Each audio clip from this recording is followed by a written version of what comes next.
Yo, yo, yo, welcome back to another episode of GMAK, the Boiler Man. Content creation, baby, that's what it's all about, right? We're so happy to be back with you guys, man, for another episode. On this episode, I wanted to talk to you guys about supporting other people in your industry. There's so much conversation about competition and all this shit. So that's going to be today's topic. I hope this is something that floats your boat, because it's something that's very near and dear to my heart. Something I had to learn the hard way about, and a topic that I think should strike a chord with most of you. With all that being said, man, if it's your first time to the channel, well, first of all, welcome. We're happy to have you here. You know what I mean? Every time a new person comes in, it's an opportunity for us to shine and, show our personality, and hopefully it's something that you vibe with. I know I have a pretty thick New York accent, so if you're a New Yorker, you understand. If you're not, you understand, because everybody that is out of state understands New York somehow. They know that I'm from where I'm from without me even barely opening my mouth. So here we are. If it is your first time here, though, please, by all means, man, hit the subscribe button, smash the like button, get that algorithm going, help us out. We're really trying to grow this channel, trying to bring you as much content as we possibly can, and try to provide as much information as we possibly can. We're also very open to dialogue and very much open to your comments and some of your ideas on some topics and videos you'd love for us to shoot.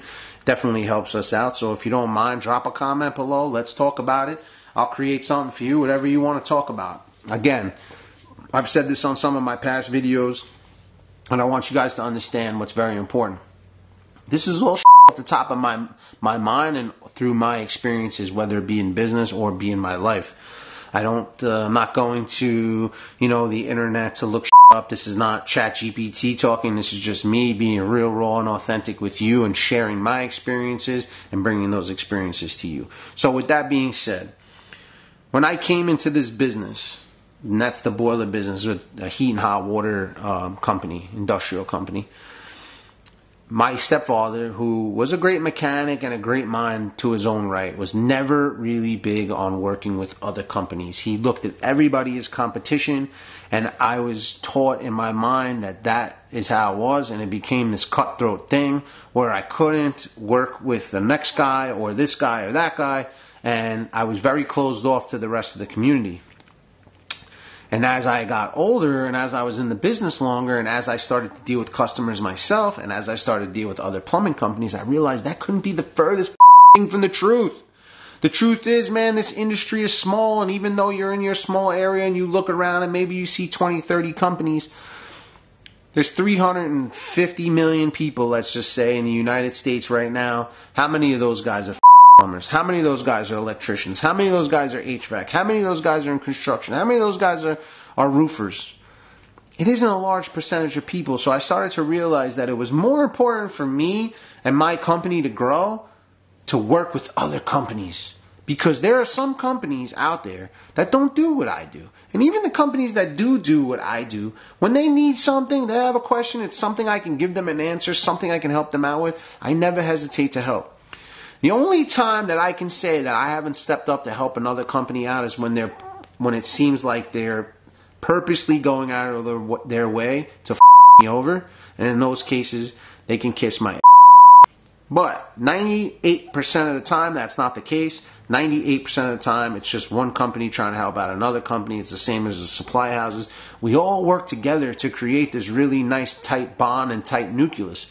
I work with many different plumbing companies that don't do any of the work that I do, and they do work that I don't do. So what's a better marriage than having two people with licenses, one that does one job, one that does another job, and then I have customers, they have customers, and we make a happy marriage. So this is kind of like a borderline conversation. One is respecting the people in your industry even though you think they're your competitors. And the other thing is also in helping with business growth, right? Because at the end of the day, every bit of business I can get from this guy is just more business that my company gets to do. So why would you not want to do that? That's more revenue, that's more growth, that's more ability, that's keeping your business busy, that's keeping the guys busy. Because let's face it, there are a lot of companies out there that go through ebbs and flows, and then they have to let guys go and they got to bring guys back. Nobody wants to lay people off. The responsibility that I have to keep my guys on and keep food on their families' plates is just as important, if not more important, than it is for my family. So I take that responsibility on very heavily. It's a very big responsibility. I hold it near and dear to my heart because it's important. So the willingness to work with other people, stop looking at all these people as your competitor. Yes, in certain respects, they're your competitor. But in other respects, if you look at every single person as a competitor, you'll never get ahead. Because at some point or another, you're going to need somebody else, or you're going to need some help, or you're going to need some guidance. So if you close the door on that, it's the same as like, I got let go from jobs in the past. Now, I could have went after my boss at that time, and I could have made a huge and I could have burnt that bridge. But guess what? Once you burn the bridge, it's very hard to go back to it. So I was never a bridge burner, even in my worst, even when I was at the worst state of mind I was ever in. Whenever I got let go or I had to break off from somebody, I always left on good terms. Because you never know when you need to go back to that person. So if I burn that down, I can't go back. But if I keep that bridge alive and then add on to it what I'm saying about relationships and building and growing and accepting that there are other people that have more knowledge than me, it's a home run. So don't forget to take time to be around people that are going to help you grow, and that vice versa you can help them grow, and it's going to make for a way better experience in the business. You're going to make more money. You'll help them make money. They'll never forget you. You'll never forget them, and it's great. So by all means, follow that. Now, with that being said, if you agree with me, you feel some other way, drop a comment below. Let's have a discussion. Like I always say, this is an open forum. We appreciate you. We love you. We respect you. Keep kicking. Peace.